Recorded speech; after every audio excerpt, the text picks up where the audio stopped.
I have a laptop, and most often I do most of my modeling and coloration on my laptop. It has some statistics. They're not very good. I also have a workstation. It has an NVIDIA GPU. It also has some statistics, and they are a bit better. I also use a server, and it's basically a platform for about 12 CPUs, and it also has some statistics. They're probably the best of the three. They're networked together on a switch that runs at about 1 gigabyte per second. So here I am working on my laptop, the Alienware, and I have my DAS model loaded into Maya. So I have a square here, and I'm going to hit 3 and increase the subdivisions. So we want to do a test render and check out what the skin looks like. So we're going to turn on the local machine and turn our distributed rendering off. Got some settings here, not particularly special. Rendering at 4K. And so we start doing our render on the laptop. We're just on the laptop. We're not using the network right now. And there it goes. It's got its 4 CPU cores and its 4 virtual cores, and it's really slow. So we're going to stop it because I'm totally impatient. And we'll go back to our render settings. Under the settings tab, we'll turn on distributed rendering. We'll turn off use the local machine. We'll go down to the settings, and here we have the servers that we're using. As you can see, the one with the GPU is turned on and all the rest of them are turned off. So the way to change them is just to select them and click change, but we want to only use the machine that has the GPU. So we're turning that on. We're going over to our Render RT tab, and we're making sure to select CUDA because we want to use the GPU CUDA over the network. So now we have our settings, and under the Render tab, you can turn it on in vray RT, or you can use the vray frame buffer by pressing the IPR button right here. So we press the button, and we are now using the GPU over the network. And the IPR window opens up. We're not going to use it, so we'll just shrink it down and get it out of the way. And there is some lag here. We check in our script editor and make sure that there is no errors, and it looks like it is actually rendering. It takes a few minutes to transfer the data back and forth and load everything up. I'm running here in real time because I wanted people to get an idea of how this works. And there it goes. It popped up, but this is not what we're expecting. We're using the GPU, and we don't have subdivisions on our square. And our fast vray skin material is not showing up either. And that is not what we want, because we want to adjust the settings on the vray skin. If you hit the stop button on the vray frame buffer, it will stop the network rendering and the real-time rendering. So we're going to go back to our settings again and go over to the RT tab, and we're going to change from CUDA to CPU because CUDA does not render subdivisions or fast skin. So we'll go back down to our settings tab, and we're going to turn on all of the URLs for the server. And we'll just go ahead and throw in the GPU machine too. So we're going to run on 13 machines. Now I have to go through and debug my network because I don't usually leave my server turned on. It uses more electricity than my other 2 computers. So we'll get them turned on, and we're waiting for the vray slave to show up. So that shows up, and we're ready to go. We hit the IPR. The RPR screen pops up, and we shrink it down and move it out of the way. We check in our script editor to make sure there's no errors, and there doesn't appear to be any errors. There's a little bit of lag here.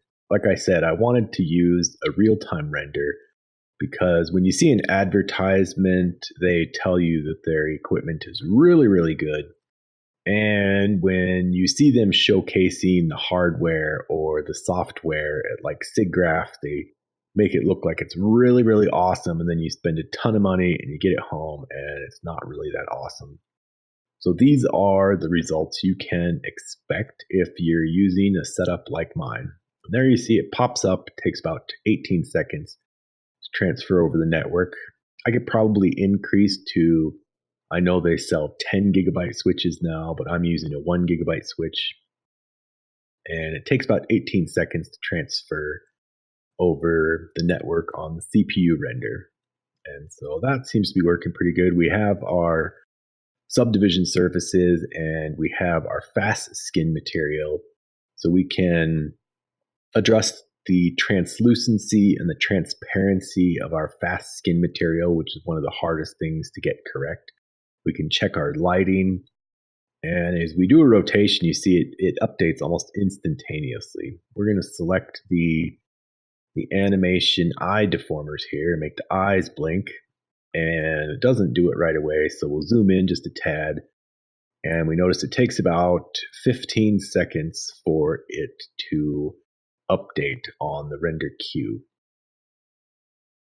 I get kind of bummed out when they advertise stuff and it doesn't work like they advertise it. And I get kind of bummed out when I see something at SIGGRAPH and they make it look really awesome and you get it home and it's not very awesome at all. So I have my follow mouse button here turned on. I'm going to turn that off because it's running kind of slow and I'm going to do render region instead. That's one of the reasons that I like using the vray frame buffer instead of just the regular render view. So we'll turn on the render region here. We're just going to select a small portion around the eye and we'll turn the follow mouse off. And as you see, it renders a little bit faster when it just has one section to work on. So we zoom in here and it cleans it up pretty fast. We can see that we have some translucency coming through the eyebrow. We can see that there's some specularity on the skin. We can see the eyelashes pretty well. Then we turn our render region off and it's going to render the whole image again. Now take into account that we're rendering at 4K, that's 3480 by 2160. And realistically, we could probably reduce the pixels down to about 1K. We could probably do like 1024 by 768 or even 800 by 600, and it would probably render a little bit faster. But sometimes I found that it just works a lot better when you use the resolution that you're planning on using. And that is the showcase of network rendering.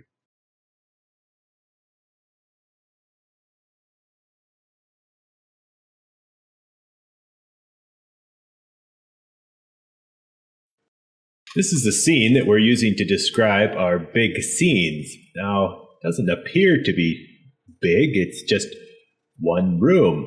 We got some textures and some furniture and a bookshelf. It's just your average classroom.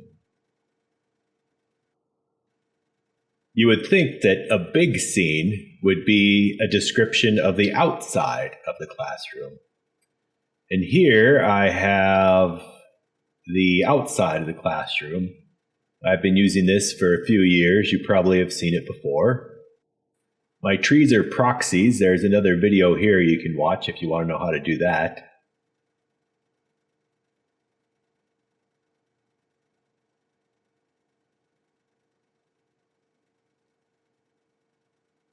So here is the school, and it is probably the largest object in the scene. And if I can find my buttons here, we're going to turn the poly count on, and you can see that the scene has about 100,000 polygons, but the school building itself with the windows and the terraces is about 65,000. So it accounts for approximately 2/3 of the scene.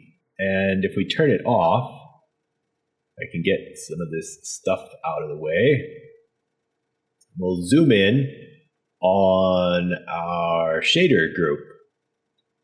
Now, the reasons that our scene is large is because it has 100 shaders. Now, a few of these go to the outside, like the trees. There's about 6 shaders that go to the trees, but the majority of these 100 shaders belong to the interior of the classroom. And if I can get my hypershade window to work, scroll down here, you can see that there are 100 different shaders, and most of them are for the classroom. Reason number 2 that our scene is big is because it has 100 textures. And again, most of these belong to the classroom.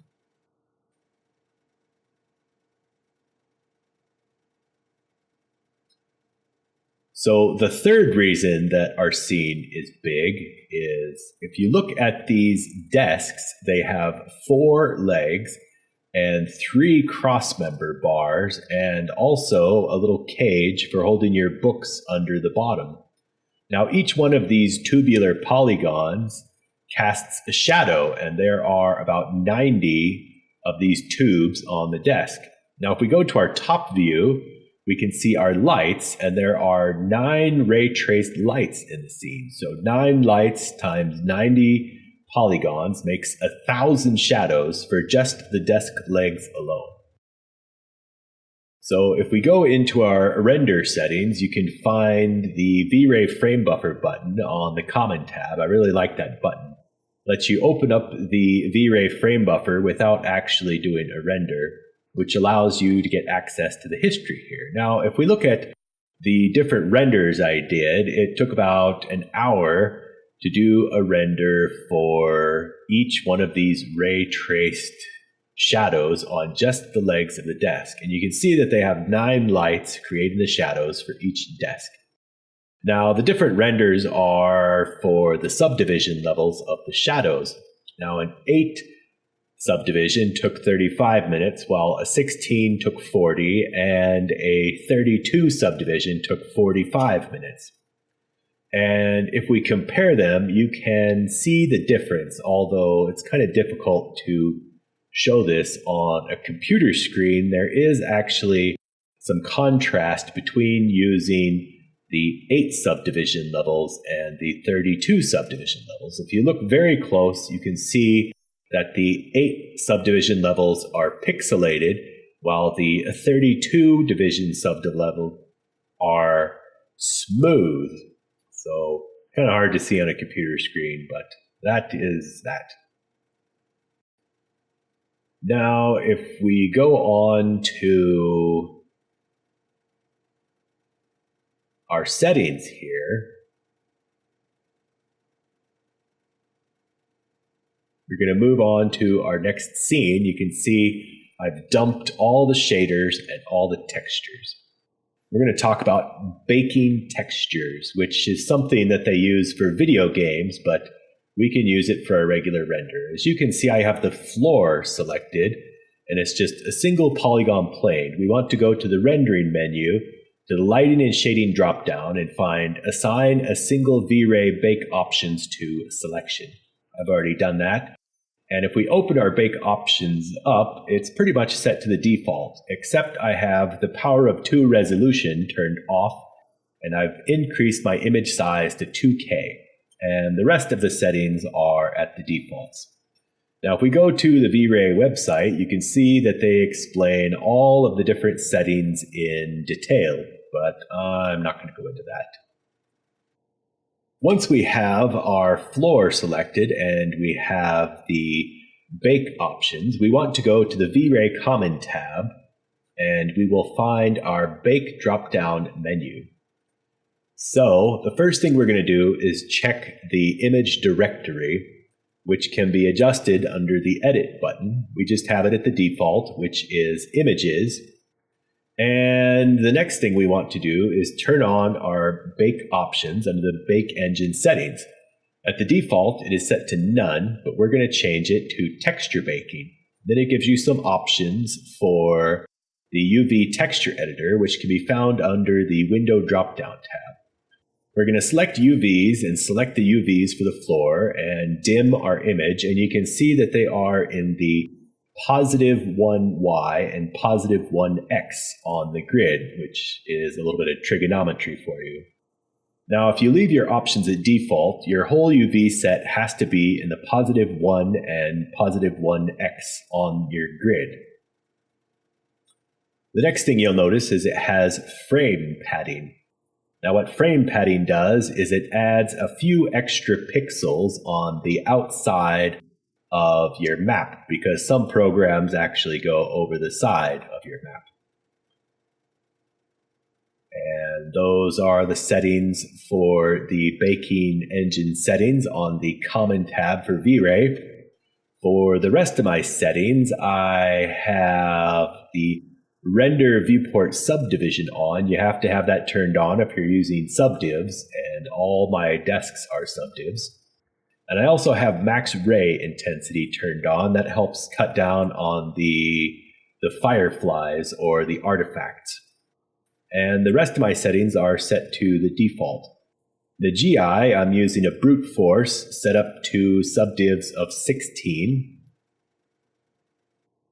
And under my settings, I am using the defaults until I get down to the system, where I have Embry turned on. My dynamic memory is at 5 gigabytes.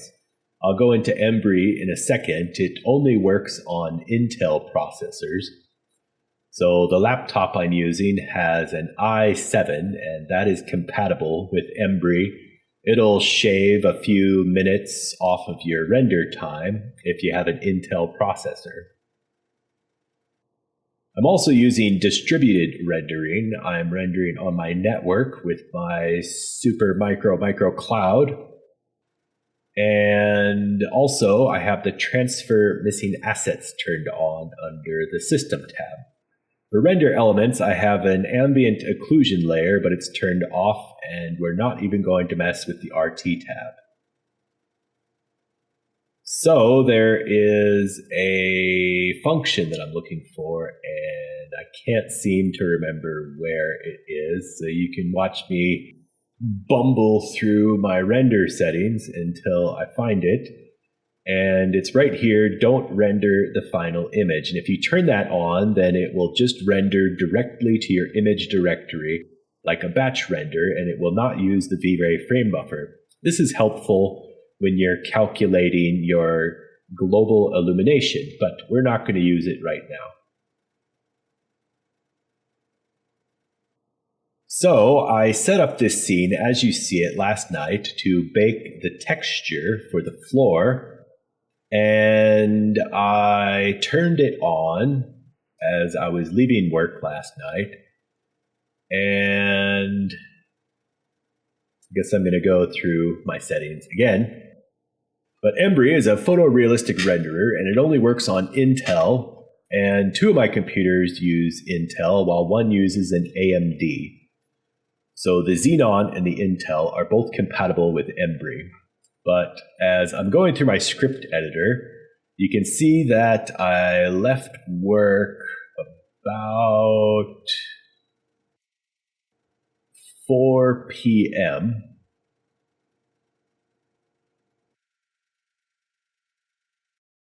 And I left my render running overnight, and as you can see, I came in at 9, so after 17 hours, this is how much of the bake render got finished. I was very disappointed. There was 50 gigabytes of CPU power trying to compute this image, and it only got done about 9 buckets. After 17 hours, I was very disappointed. So the reason that this happened is if we run the render up and we go to our Supermicro, we can see that the Supermicro has an Intel Xenon, and I'm running it with an 8 GB RAM chip. Now, the motherboard is expandable to 4 of these chips, and that's also compatible with the Xenon processor. It can handle up to 32 gigs, but that's $1,800 to upgrade. And it's been my experience that no matter how much RAM you have, you just need a few more. So here are your baking essentials for before you do your render. We just went through those. And here are the baking essentials for after. You want to turn off your bake, remove the bake options, assign the texture that you've burned to your shader, turn off the cast and receive shadows on your mesh, and also turn off the shadows on your light. So now we're on the workstation, and I've increased the dynamic memory up to 100 gigabytes. And I've turned off Embry because it uses an AMD processor. So as you can see, it says it's using 37 gigabytes, but that's not accurate. If we go down to our GPU, you can see that it's using 4 gigabytes on my graphics card. And I also have a real flow simulation running in the background, which is using about 20 gigs. So actually, it's using closer to 25 gigabytes to calculate these ray traced shadows.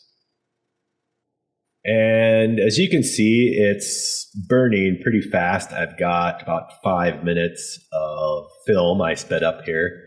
Shows about how quick it's going through there. And like I said, having extra RAM, usually you just need a little bit more. Even with 256, I still run out sometimes.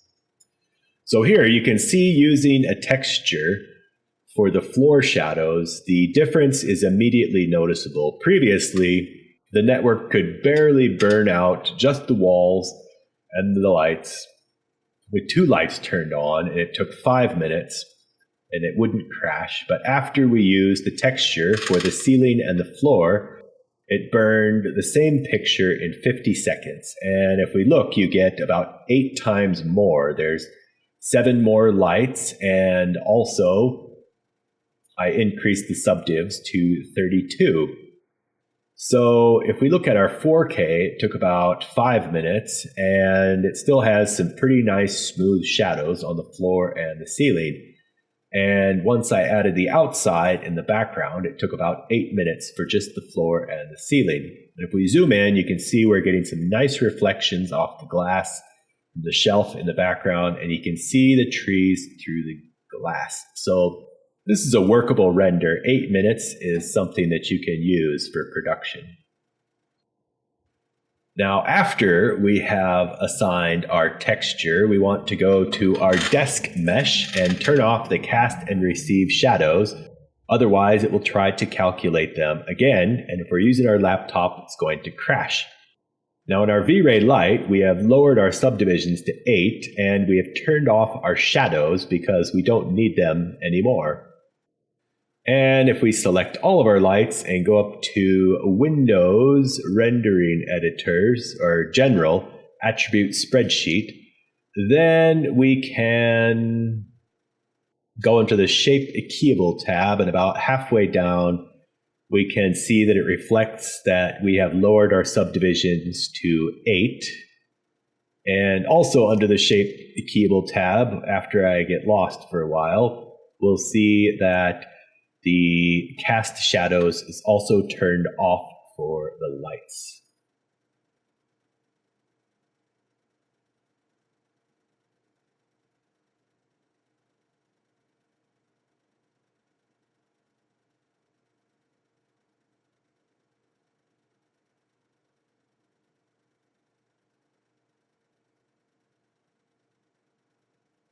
There it is.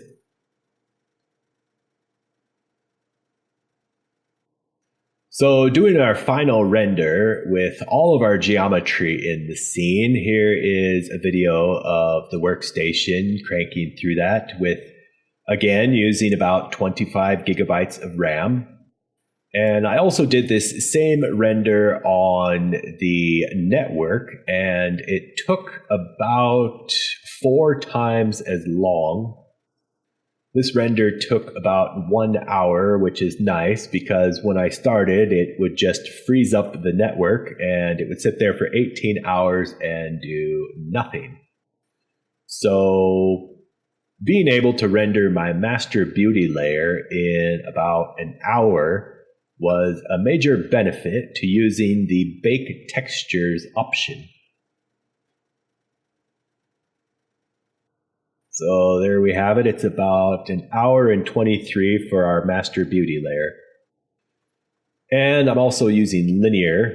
Next, we're going to go into layer composition because while an hour is pretty doable, that's still too long if we're working on a project. So here I'm showing that I've turned off all my geometry except my desk, and then I've copied it into a second folder, which I call shadow, and it's all turned on except the desk. Then I've taken the shadow folder and I have created a render elements under create vray, object properties, apply a single object property to selection. So if we go to the object property for the group, then we will see that all the settings have been left at the default except for the matte properties, where I've turned on matte surface, alpha contribution, -1, generate render elements, shadows, and effect alpha. It's the only options I changed for the matte properties. Now, doing the render this way, we go to our render layer, where I rendered out the desk. Then we'll see that it gives us a really nice render.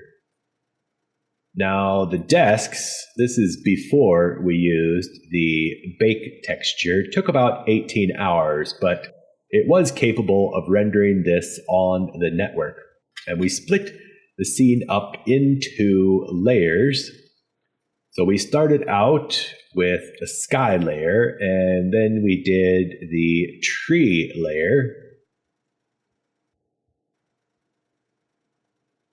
Looks like the tree took about 16 minutes, the sky about 42 seconds. And then we did the walls, and it was about 14 minutes to do the inside of the classroom with the 9 lights. And then I also rendered it again. It took about 20 seconds to create an alpha contribution map for the windows.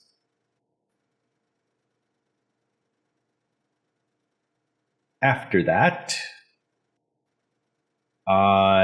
here's the desks again. I wanted to point out that you can see that the global illumination refracts off the entire room. If we look at our alpha matte, we can see our shadows quite clearly. But if we look at the room without the alpha matte, we can see that the global illumination blends on the entire room. And if we left click on this, we'll notice that these are actual color. This is not a black and white channel. These are actual colors refracting off the desks. And the same is true of the teacher's desk, which took 17 minutes to render. You can see there's some nice refraction on the floor there. And last we did the posters, also refracted.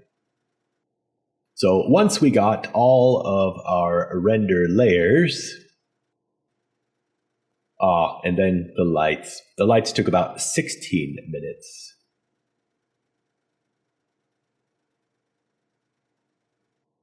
We're going to go over to Nuke, and you'll notice that I'm using regular Nuke and not Nuke Studio. The difference is about $3,000. So we're going to navigate to our pictures folder, which is under users, user, and pictures.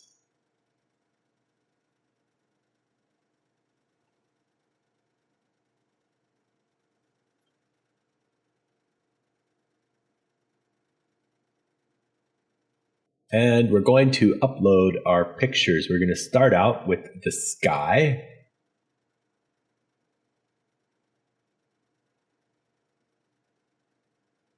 By pressing 1, we can connect the pick whip from the viewer. Then we're going to add our tree.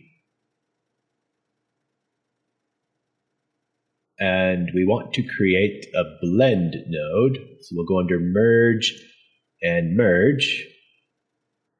Connect the B output to the tree, but it's backwards. So we'll press Shift X to reverse and put the trees on top. I just have the merge function set to over. And if we press D to disable, you can see that the sky is in the background. Next, we're going to add another merge node and bring in our next image, which is the walls.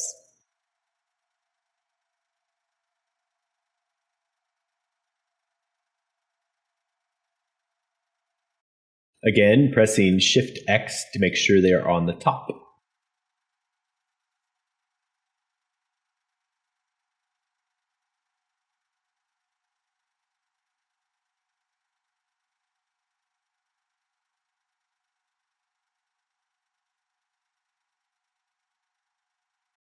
And you can see that the trees are coming through the window. We'll clean up our scene a little bit here so it doesn't look disoriented. And we're going to bring in the rest of our pictures, adding a merge over node for each picture, swapping the A-B inputs.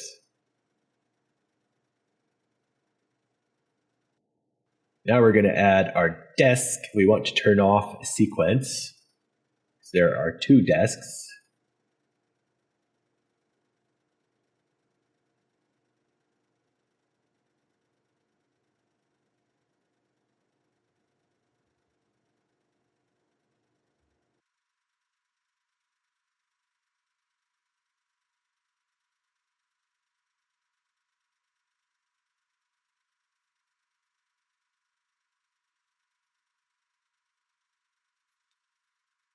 And desk number 2, or the lights.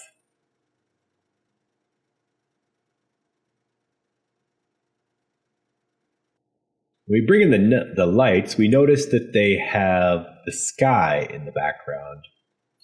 So what we're going to do is open up a second light.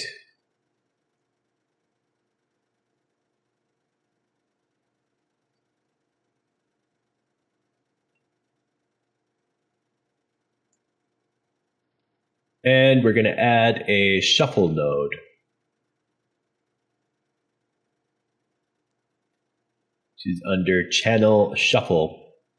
We're going to change from the RGBA to the alpha channel.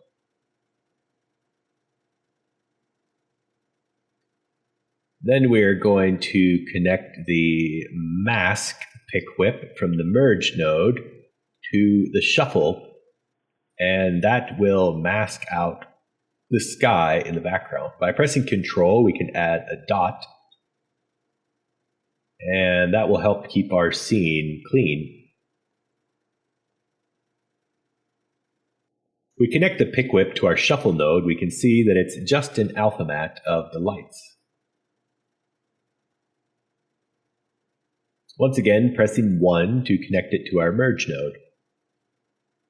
Now we just have 2 more pictures to add.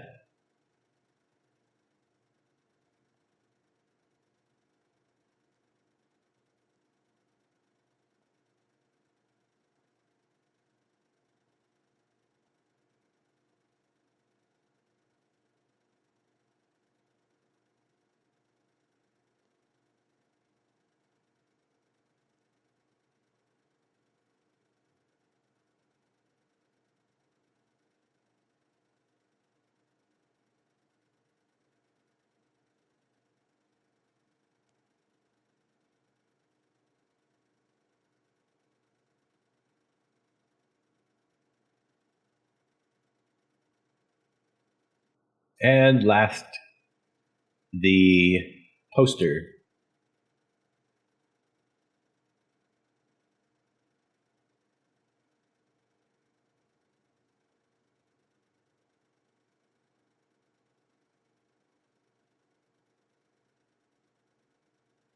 Which completes all the objects for our school scene.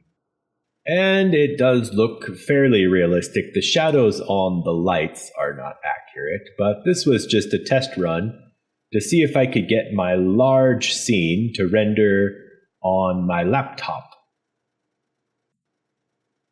There we have 100 shaders, 100 textures, 1000 shadows, and our master beauty layer composited in Nuke. So we're going to burn out our picture. We're just going to navigate to our classroom folder and type in complete.png and burn out a picture. And now that we have debugged our scene, then we can save this work comp node. And when we run our camera animation, then we can use the same work comp node and just upload our layers into the work comp node and have all of the additive merges already set out. So we can just drop our pictures in and it will be ready to print out an animation now that we've figured out how the additive composition works. And if we open up our finished image, you can see that it does look fairly good.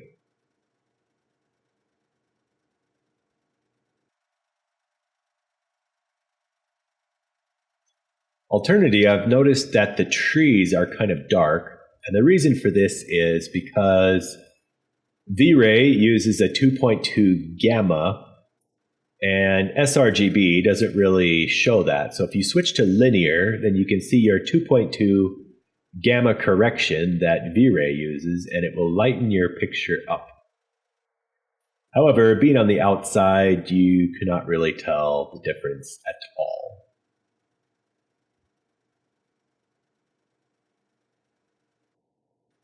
So here we're going back to our render RT. We're on the outside of the school, and it has about 2 million polygons. Alternatively, there are 3 cars in the scene, and each car has about 300,000 polygons. So about 1.5 million polygons are attributed to the cars. So our scene is actually closer to about 500,000 polygons. But we're going through our render settings. Our sun has a size multiplier of 20, shadow subdivisions at 32, intensity 0.01. Going into our V-Ray Common, we're rendering at 2K. Under the V-Ray tab, global options, subdivision is turned on. And also max ray intensity is clamped at 20. GI, we're again using brute force. This is a really great way to debug your scene. Settings, we're using distributed rendering on our network. 12 machines, and render elements are 0. Under our RT engine, our trace depth in GI is at 10. Ray bundle 128 and rays per pixel 16. We've toggled on all of our geometry and viewport options, and we're rendering under CPU. So if we hit the magic button, it will start rendering on the V-Ray frame buffer. And we're going to start the clock. It takes a while for the network to transfer the some 100 shaders and 100 textures. Actually, I believe there's probably about 3 times that many on this version of the scene, since it has the cars and it also has the houses in the subdivision outside the school. So if we look at the render slave, we can see that it is loading up all the files and calculating the ray traced shadows.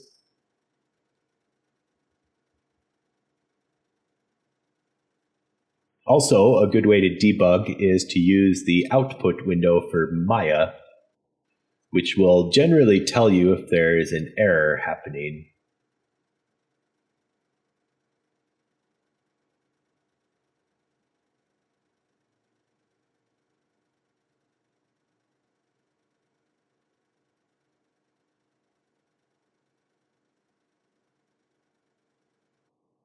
And in about 4 minutes, it first pops up.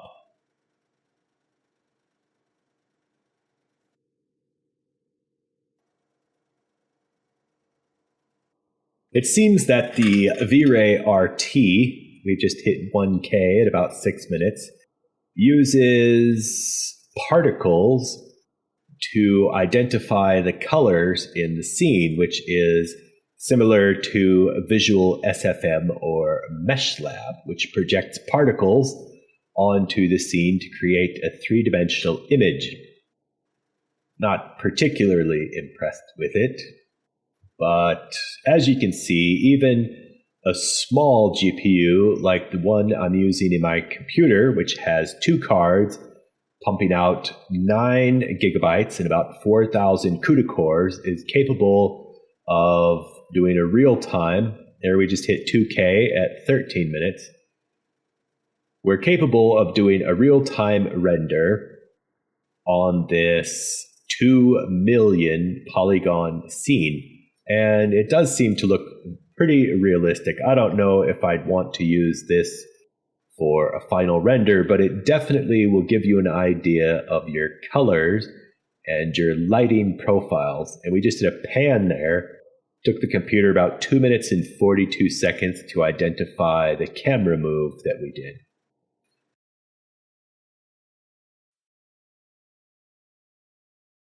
Now we're going to go over our baking results. As you can see, I baked all the items for the desk, and it took about 2.4 hours. But if we look at the desk, we can see that it just doesn't quite look right. There's these black marks in the middle of our sidebar and our top bar, as well as the cage too. Now if we press 1, we can reduce the subdivisions down to the lowest level, but now, although the colors look correct, the bars look really blocky, and that's what we're trying to avoid.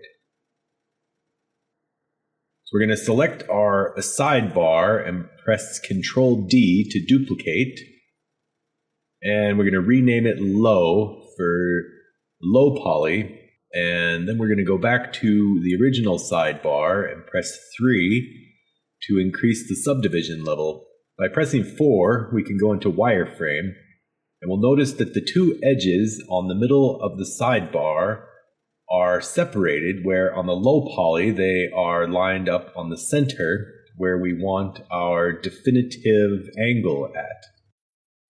So if we select the vertexes on the subdivided sidebar, we can see that they meet up in the center when we press 1 on the subdivision. So there are extra faces in there that are not getting the bake information. So according to the website, we're going to add a single bake node to the subdivided mesh. And under the vray bake options, we're going to go to projection baking. And if we look at our website, we see that using the mode closest calculates 2 rays away from and closer to our subdivided mesh. So we're going to change our mode to closest, and we're going to assign a target set that will give us an extra node here. We want to middle mouse drag our low poly into our vray bake target set. Then if we select our sidebar and we go into our bake options and press the node here and then go up a level, you'll see that it does in fact reference the low poly mesh. So I seem to have misnamed it here, so I'm renaming it. My L button is kind of sticking. We'll select our side mesh, and then we will do our render and render the bake layer. So I redid this for all of the bars, and I just was not happy with the results. I tried out all the different functions, and I could not get it to work. So what we've done here is we have sacrificed our poly count to get a nice smooth bar. We increased our sections from 5 to 10, so it looks more circular, but it's still fairly low poly. And we did our bake again. So if we look at our previous desk, it has 5 spans on the tube. And if we look at our new desk, it has 10 spans on the tube. So if we select all of the parts for our previous desk and we go to display, down to heads up display, and turn on our poly count, we'll see that the old desk has about, let me unselect the front legs here, we'll see that it has about 723 polygons, whereas with our new desk mesh, it has about 1,200 polygons. So it's about 500 polygons more to add the extra sections to our tube. Now, if we look at our bake, it looks pretty realistic with the lighting and the reflection and the refraction coming from the blue seat. And this is a bake that will work for us. But if we look at the top of the desk, we notice that it has no reflections because it does not bake the specular channel into the desk. So if we increase the reflections on the top of our desk, we're going to change to our viewport 2.0. You can see now it adds a specular highlight to the top of the desk. You can see the specularity on the top of the chair, and now also on the top of the desk. So you have to keep this in mind that when you bake your textures that you lose your reflectivity layer. So if you still want that in your renders, you're going to have to add it to your shader after you do your bake texture. So we're expecting that the top of our desks should have some specularity, but it doesn't need a lot. So anyway, we are looking at our bake textures. It took a little bit longer. Those were about 6.2 hours. And if we look at our render, it takes about 5 minutes to do our render in vray now with our completely baked textures on our desk. And it doesn't look too bad. So that is a vast improvement from about 12 hours to about an hour to about 5 minutes. But if we move to the Maya software renderer and we move our render view over here and we increase the screen size a little bit and render it in the render view, we'll see that Maya software can render baked textures at a significantly faster rate than the vray frame buffer. Here we have a time of 12 seconds. And I switch it back a few times. I'm going to turn off the distributed rendering on the vray. This shouldn't make a difference. We'll go back to Maya software. I did a few test renders before I did this video, and my first test render was 0.71 seconds. So it was like 3/4 of a second. But here on the video, I can't seem to get it to render faster than 2 or 3 seconds. But still, this is a significant increase over the previous form of rendering, where it used to take me about 12 to 13 hours to render this big scene. With vray, I'm getting times of about 4 minutes, and with Maya software, I'm getting times of about 1 to 5 seconds. So we're going to move over to our RT rendering. We're checking the CPU, turning on distributed rendering, giving a once over to our sections, and then pressing the IPR button. And as you see, it takes about 5 minutes for it to load up. And eventually it does load up. It takes a long time to add all the textures. You'll notice that I'm not using all the textures. It still has about half of the textures are missing. And I seem to be getting a fairly good transfer rate, although I have 12 nodes all accessing the same file system on the same drive at the same time. There seems to be a fairly decent transfer rate. And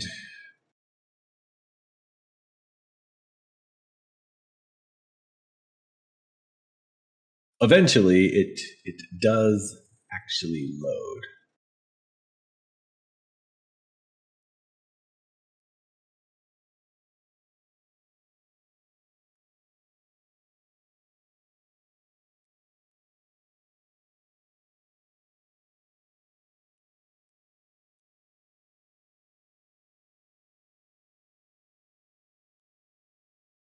There we go. About 1 minute and 15 seconds, we get our first render on the render RT. And now we can pan around the room. I'm pressing F to frame up on the globe. And there we now have our globe framed up on the vray RT tab. Seems to have the correct amount of color and reflectivity on our gold shader. And if we access the teacher's desk, we're going to frame up the apple. So I'm going to press F once more to frame the apple. And there is some lag here. And the apple is framed up. This is just a simple sphere with 5 spans and then a tube, which is the stem. And then I used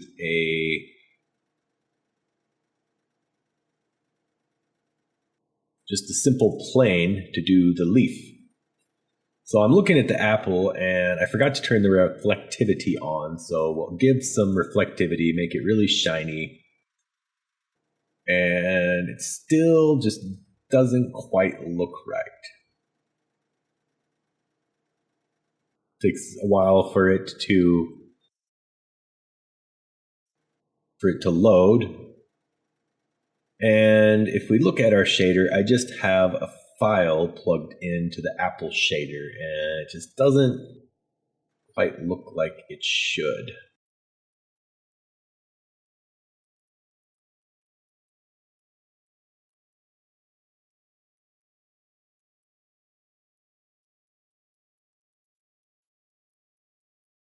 Perhaps the reflectivity is a little bit too high.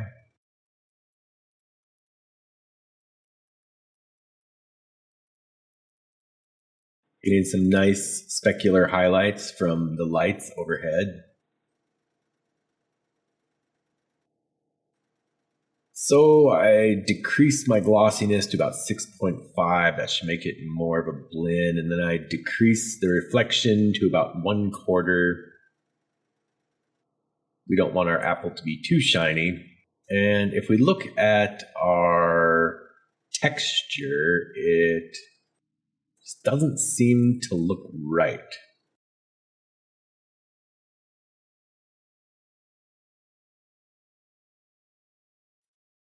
So I've gone back to my original scene and realized that in fact the texture was not right because I was using a ramp. So if we load our ramp up and using gamma correction of 0.454, which is the correct gamma, and if we look at our ramp, this is the ramp that I learned from the book by Alias that came with my Maya software. And I have the red-green picture plugged into one of the channels of the ramp. And if we look at our red-green picture, we'll see that it is just a red picture with some green polka dots on it, increasing in density towards the top. And for our leaf texture, we have a bunch of textures plugged into our leaf texture. But the one we're interested in is the height map. which is this one here. And it's making the bump look a little strange. So if we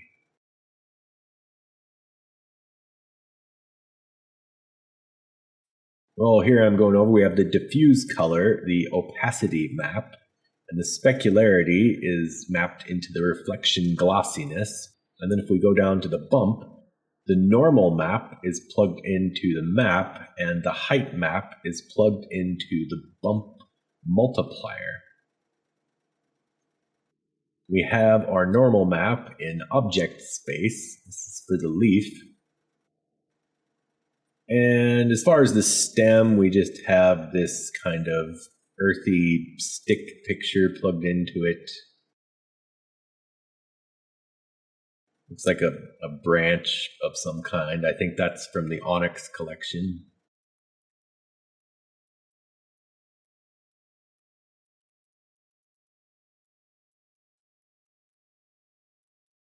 I can figure out what I'm doing here. Let's get our viewport so we can see it. And I'm going to disconnect the height map so we can see how it affects our bump look on the leaf, because the leaf just doesn't quite look right. So removing the height map changes the look on the leaf, and if we give it a second here, it will update.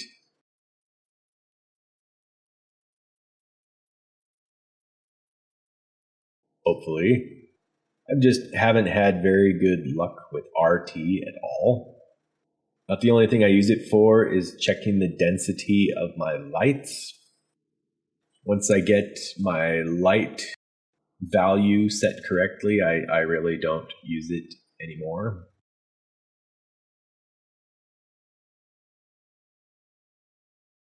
So once we finally get vray RT to work correctly, then we'll notice that the bump is significantly different without the height map. It looks like it has reversed it entirely.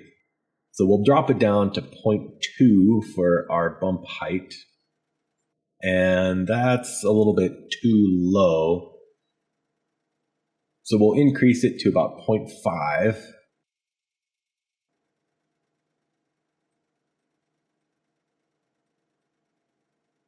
This looks a little better, but it's still not quite the look we're going for. It still looks kind of flat. So we're going to increase our bump multiplier back up to 1, and we will once again add the height map into the bump multiplier by middle mouse dragging the file and dropping it on the bump multiplier tab, and it gives us the bump that we had originally.